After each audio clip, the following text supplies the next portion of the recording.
Within these bounds, however, he must put forth his full might to avert the general catastrophe, and to punish Zuleika nearly well enough, after all, by intercepting that vast nosegay from her outstretched hands and her distended nostrils. There was no time to be lost then.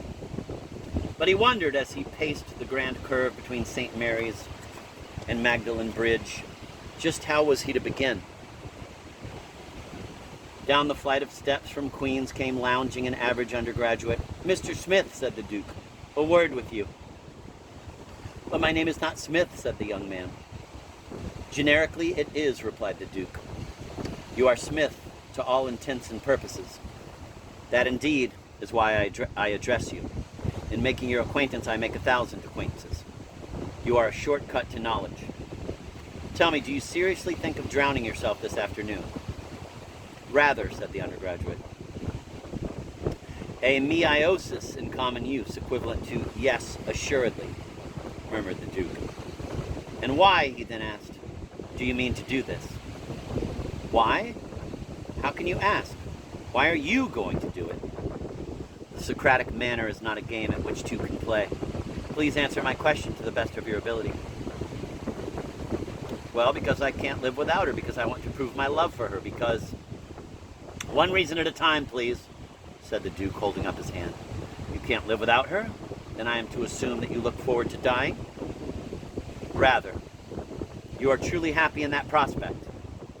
"Yes, rather. Now suppose I showed you two pieces of equally fine amber, a big one and a little one. Which of these would you rather possess?" "The big one, I suppose. And this because it is better to have more than to have less of a good thing?" "Just so. Do you consider happiness a good thing or a bad one?" "A good one, so that a man would rather have more than less of happiness." "Undoubtedly. Then does it not seem to you that you would do well to postpone your suicide indefinitely?" "But I have just said I can't live without her." "You have still more recently declared yourself truly happy." "Yes, but now be careful, Mr. Smith. Remember, this is a matter of life and death. Try to do yourself justice." "I have asked you," but the undergraduate was walking away, not without a certain dignity. The Duke felt that he had not handled his man skillfully. He remembered that even Socrates, for all the popular charm of his mock modesty and his true geniality, had ceased after a while to be tolerable. Without such a manner to grace his method, Socrates would have had a very brief time indeed. The Duke recoiled from what he took to be another pitfall. He almost smelt hemlock.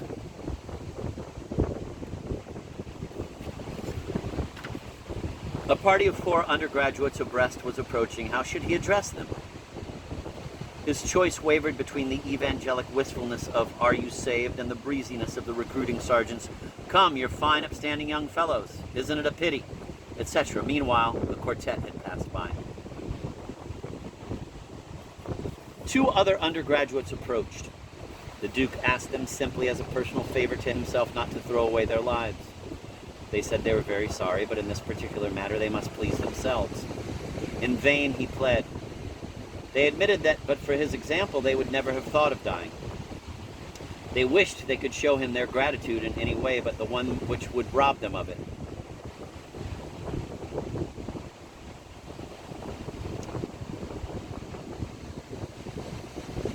The Duke drifted further down the High, bespeaking every undergraduate he met, leaving untried no argument, no inducement.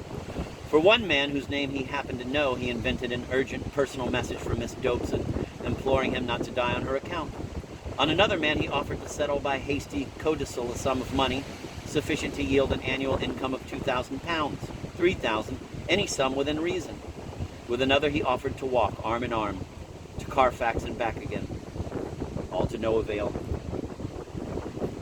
He found himself in the precincts of Magdalen, preaching from the little open-air pulpit there an impassioned sermon on the sacredness of human life, and referring to Zuleika in terms which John Knox would have hesitated to utter. As he piled up the invective, he noticed an ominous restiveness in the congregation, murmurs, clenching of hands, dark looks. He saw the pulpit as yet another trap laid for him by the gods. He had walked straight into it. Another moment, and he might be dragged down, overwhelmed by numbers, torn limb from limb. All that was in him of quelling power he put hastily into his eyes and maneuvered his tongue to gentler discourse, deprecating his right to judge, quote, this lady, end of quote, and merely pointing the marvel, the awful though noble folly of his resolve. He ended on a note of quiet pathos. Tonight I shall be among the shades. There be not you, my brothers. Good though the sermon was in style and sentiment, the flaw in its reasoning was too patent for any converts to be made. As he walked out of the quadrangle, the Duke felt the hopelessness of his cause. Still he battled bravely for it up the high, waylaying, cajoling, commanding, offering vast bribes. He carried his crusade into the Loder, and thence into Vincent's, and out into the street again. Eager, untiring, unavailing, everywhere he found his precept, checkmated by his example. The sight of the McKern coming out top speed from the market with a large but inexpensive bunch of flowers reminded him of the luncheon that was to be. Never to throw over an engagement was for him, as we have seen, a point of honor. But this particular engagement, hateful when he accepted it by reason of his love, was now impossible for the reason which had made him take so ignominiously to his heels this morning. He curtly told the Scot not to expect him. Is she not coming? Gasped the Scot, with quick suspicion. Oh, said the Duke, turning on his heel. She doesn't know that I shan't be there. You may count on her. This he took to be the very truth, and he was glad to have made of it a thrust at the man who had so uncouthly asserted himself last night. He could not help smiling, though, at this little resentment erect after the cataclysm that had swept away all else. Then he smiled to think how uneasy Zuleika would be at his absence. What agonies of suspense she must have had all this morning. He imagined her silent at the luncheon with a vacant gaze at the door, eating nothing at all, and he became aware that he was rather hungry. He had done all he could to save young Oxford. Now for some sandwiches. He went into the junta. As he rang the dining room bell, his eyes rested on the miniature of Nellie O'Mora, and the eyes of Nellie O'Mora seemed to meet his in reproach. Just as she may have gazed at the Gretton when he cast her off, so now she did gaze at him who a few hours ago had refused to honor her memory.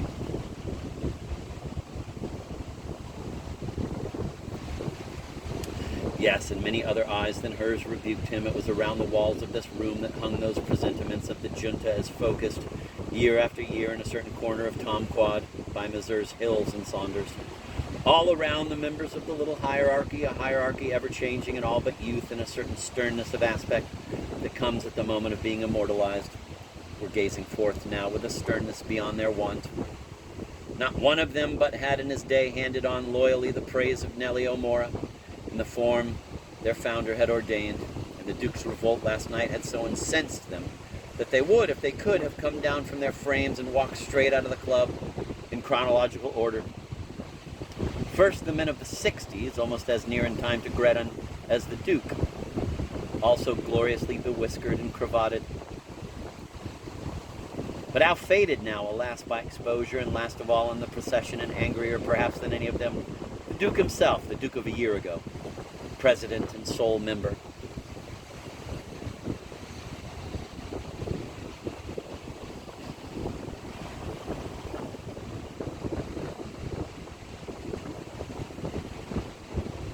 But as he gazed into the eyes of Nellie O'Mara now, Dorset needed not for penitence the reproaches of his past self or of his forerunners.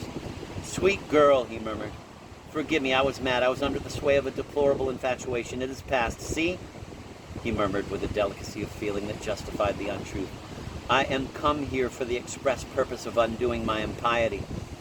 And turning to the club waiter, who at this moment answered the bell, he said, bring me a glass of port, please, Barrett. Of sandwiches he said nothing. At the word see, he had stretched one hand towards Nellie. The other he had laid on his heart, where it seemed to encounter some sort of hard obstruction. This he vaguely fingered, wondering what it might be, while he gave his order to Barrett. With a sudden cry, he dipped his hand into his breast pocket and drew forth the bottle he had borne away from Mr. Druce's. He snatched out his watch. 1 o'clock. 15 minutes overdue. Wildly, he called the waiter back. "A teaspoon, quick! No port. A wine glass and a teaspoon. And, for I don't mind telling you, Barrett, that your mission is of an urgency beyond conjecture. Take lightning for your model. Go!"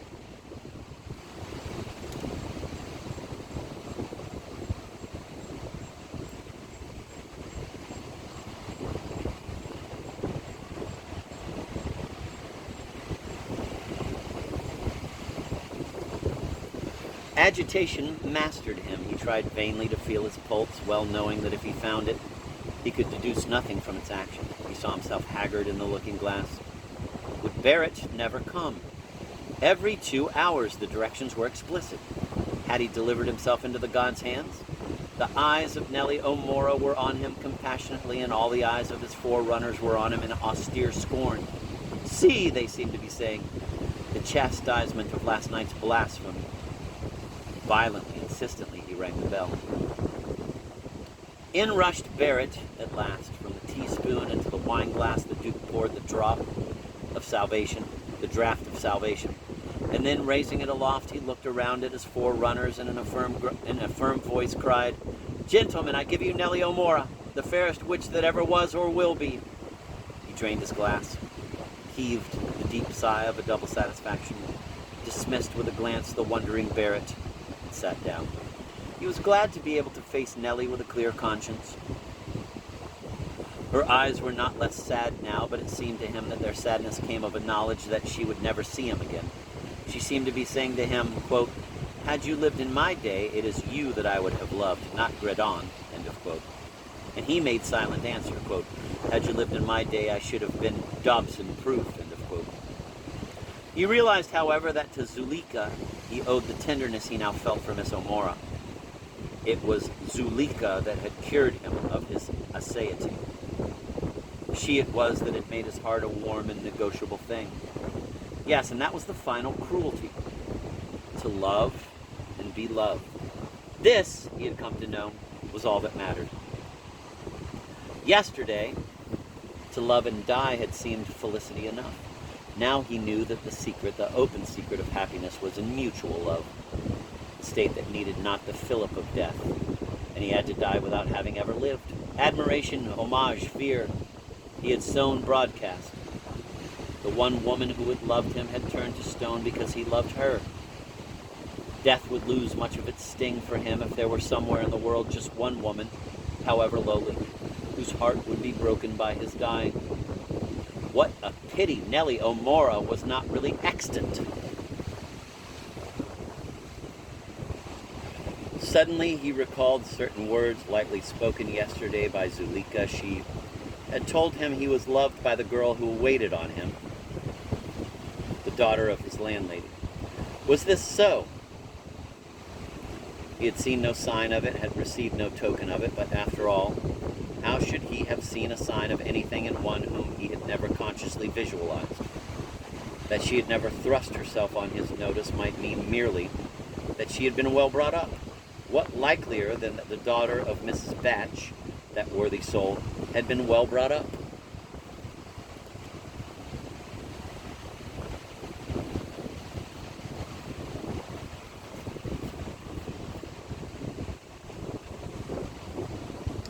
Here, at any rate, was the chance of a new element in his life, or rather in his death. Here, possibly, was a maiden to mourn him.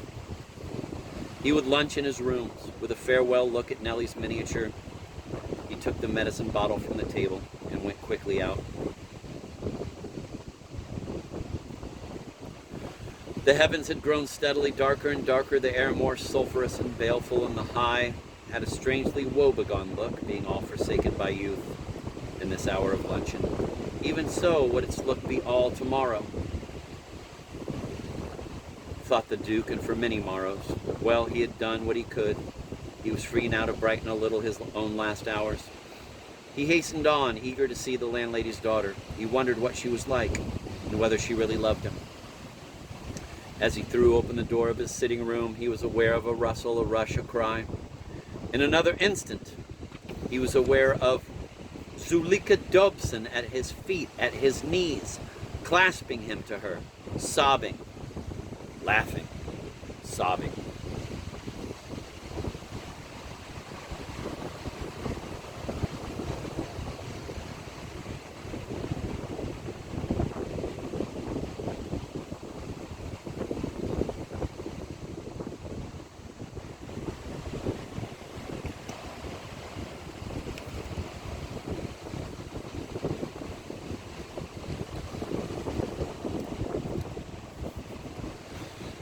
For what happened a few moments later, you must not blame him.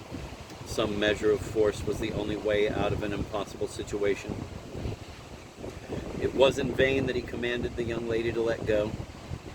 She did but cling the closer. It was in vain that he tried to disentangle himself of her by standing first on one foot, then on the other, and veering sharply on his heel. She did but sway as though hinged to him. He had no choice but to grasp her by the wrists, cast her aside, and step clear of her into the room.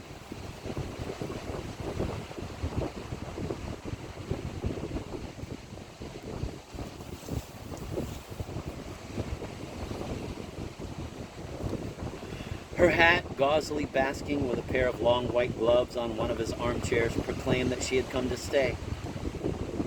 Nor did she rise, propped on one elbow with heaving bosom and parted lips. She seemed to be trying to realize what had been done to her. Through her undried tears, her eyes shone up to him.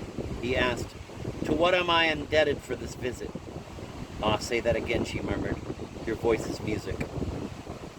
He repeated his question. "Music," she said dreamily, and such is the force of habit that... "I don't," she added, "know anything about music, really. But I know what I like."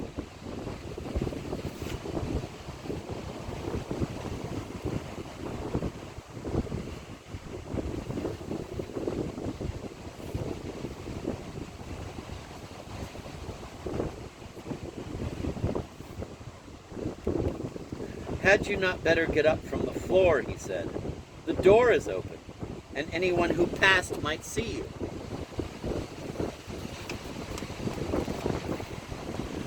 Softly, she stroked the carpet with the palms of her hands. "Happy carpet," she crooned. "Aye, happy the very women that wove the threads that are trod by the feet of my beloved master. But hark! He bids his slave rise and stand before him." Just after she had risen, a figure appeared in the doorway. "I beg pardon, Your Grace. Mother wants to know, will you be lunching in?" "Yes," said the Duke. "I will ring when I am ready." And it dawned on him that this girl, who perhaps loved him, was, according to all known standards, extraordinarily pretty. "Will," she hesitated, "will Miss Dobson be—" "No," he said. "I shall be alone." And there was in the girl's parting half-glance at Zuleika that which told him he was truly loved, and made him the more impatient of his offensive and accursed visitor. "You want to be rid of me?" asked Zuleika, when the girl was gone. "I have no wish to be rude, but since you force me to say it, yes." "Then take me," she cried, throwing back her arms, "and throw me out of the window." He smiled coldly.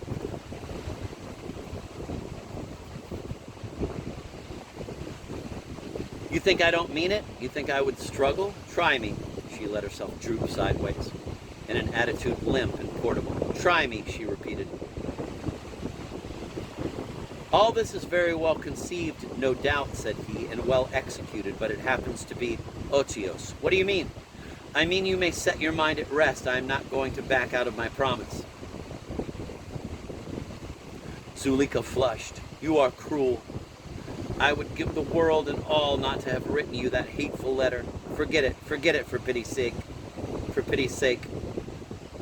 The Duke looked searchingly at her. "You mean that you now wish to release me from my promise?" "Release you? As if you were ever bound. Don't torture me." He wondered what deep game she was playing, very real though her anguish seemed, and if real it was, then he stared, he gasped. There could be but one explanation. He put it to her. "You love me?" "With all my soul." His heart leapt. If she spoke the truth, then indeed vengeance was his. But what proof have I? He asked her. Proof? Have men absolutely no intuition? If you need proof, produce it. Where are my earrings? Your earrings? Why? Impatiently she pointed to two white pearls that fastened the front of her blouse. These are your studs. It was from them I had the great first hint this morning. Black and pink, were they not, when you took them? Of course. And then I forgot that I had them. When I undressed, they must have rolled onto the carpet. Millicent found them this morning when she was making the room ready for me to dress. That was just after she came back from bringing you my first letter. I was bewildered. I doubted. Might not the pearls have gone back to their natural state simply through being yours no more? That is why I wrote again to you, my own darling, a frantic little questioning letter. When I heard how you had torn it up, I knew that the pearls had not mocked me. I telescoped my toilet and came rushing round to you. How many hours have I been waiting for you? The Duke had drawn her earrings from his waistcoat pocket and was contemplating them in the palm of his hand, blanched, both of them, yes. He laid them on the table. Take them, he said. No, she shuddered. I could never forget that once they were both black. She flung them into the fender. Oh, John, she cried, turning to him and falling again to her knees. I do so want to forget what I have been. I want to atone. You think you can drive me out of your life. You cannot, darling, since you won't kill me. Always I shall follow you on my knees, thus. He looked down at her over his folded arms. I am not going back out of my promise, he repeated. She stopped her ears. With a stern joy, he unfolded his arms, took some papers from his breast pocket, and selecting one of them, handed it to her. It was the telegram sent by his steward. She read it. With a stern joy, he watched her reading it. Wild-eyed, she looked up from it to him, tried to speak, and swerved down senseless. He had not foreseen this. Help! He vaguely cried. Was she not a fellow creature? And rushed blindly out to his bedroom, whence he returned a moment later with a water jug. He dipped his hand and sprinkled the upturned face, dewdrops on a white rose. But some other sharper analogy hovered to him. He dipped and sprinkled. The water beads broke, mingled, rivulets now. He dipped and flung, and caught the horrible analogy and rebounded. It was at this moment that Zuleika opened her eyes. Where am I? She weakly raised herself on one elbow, and the suspension of the Duke's hatred would have been repealed simultaneously with that of her consciousness had it not already been repealed by the analogy. She put a hand to her face, then looked at the wet palm wonderingly, looked at the Duke, saw the water jug behind him. She, too, it seemed, had caught the analogy. For with a wan smile she said, We are quits now, John, aren't we? Her poor little jest drew to the Duke's face no answering smile, did but make hotter the blush there. The wave of her returning memory swept on, swept up to her with a roar the instant past. Oh, she cried, staggering to her feet. The owls! The owls! Vengeance was his. And, yes, there, he said, is the ineluctable hard fact you wake to. The owls have hooted. The gods have spoken. This day your wish is to be fulfilled.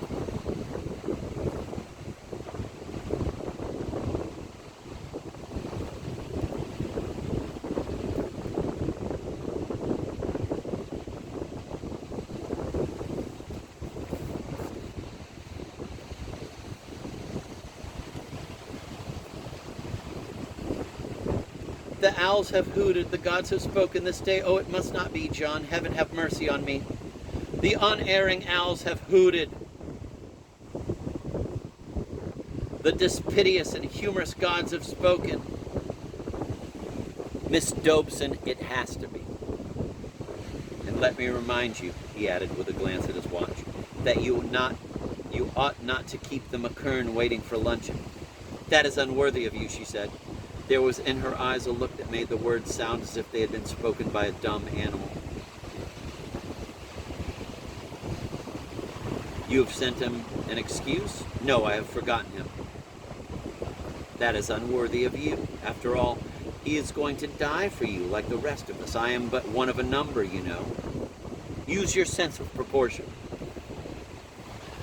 If I do that, she said after a pause, you may not be pleased by the issue. I may find that whereas yesterday I was great in my sinfulness, and today I am great in my love, you and your hate of me are small.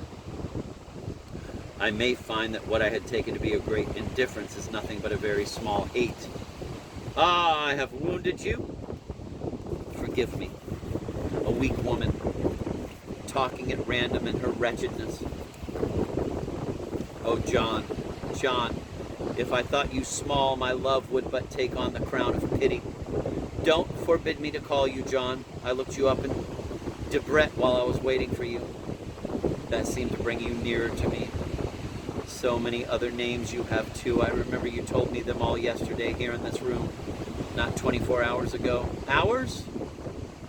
Years, she laughed hysterically. John, don't you see why I won't stop talking? It's because I dare not think. Yonder in Balliol, he suavely said, you will find the matter of my death easier to forget than here. He took her hat and gloves from the armchair and held them carefully out to her, but she did not take them. I give you 3 minutes, he told her. 2 minutes, that is, in which to make yourself tidy before the mirror. A third in which to say goodbye and be outside the front door. If I refuse, you will not. If I do, I shall send for a policeman. She looked well at him. Yes, she slowly said. I think you would do that.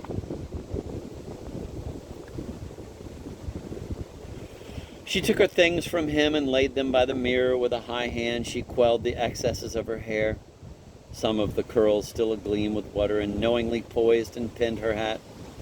Then, after a few swift touches and passes at neck and waist, she took her gloves and, wheeling round to him, there, she said, I have been quick. Admirably, he allowed. Quick and more than meets the eye, John, spiritually quick. You saw me putting on my hat. You did not see love taking on the crown of pity, and me bonneting her with it, tripping her up and trampling the life out of her. Oh, a most cold-blooded business, John, had to be done, though. No other way out. So I just used my sense of proportion as you rashly bade me, and then hardened my heart at sight of you as you are. One of a number? Yes, and a quite unlovable unit. So I am all right again. And now, where is Balliol? Far from here? No, he answered, choking a little, as might a card player who, having been dealt a splendid hand, and having played it with flawless skill, has yet, damn it, lost the odd trick. Balliol is quite near, at the end of this street, in fact. I can show it to you from the front door. Yes, he had controlled himself, but this, he furiously felt, did not make him look the less a fool. What ought he to have said? He prayed, as he followed the victorious young woman downstairs, that l'esprit de l'escalier might befall him. Alas, it did not. By the way, she said, when he had shown her where Balliol lay, have you told anybody that you aren't dying just for me? No, he answered. I have preferred not to. Then, officially, as it were, and in the eyes of the world, you die for me? Then all's well that ends well. Shall we say goodbye here? I shall be on the Judas barge, but I suppose there will be a crush, as yesterday? Sure to be. There always is on the last night of the eights, you know. Goodbye. Goodbye, little John, small John, she cried across her shoulder, having the last word.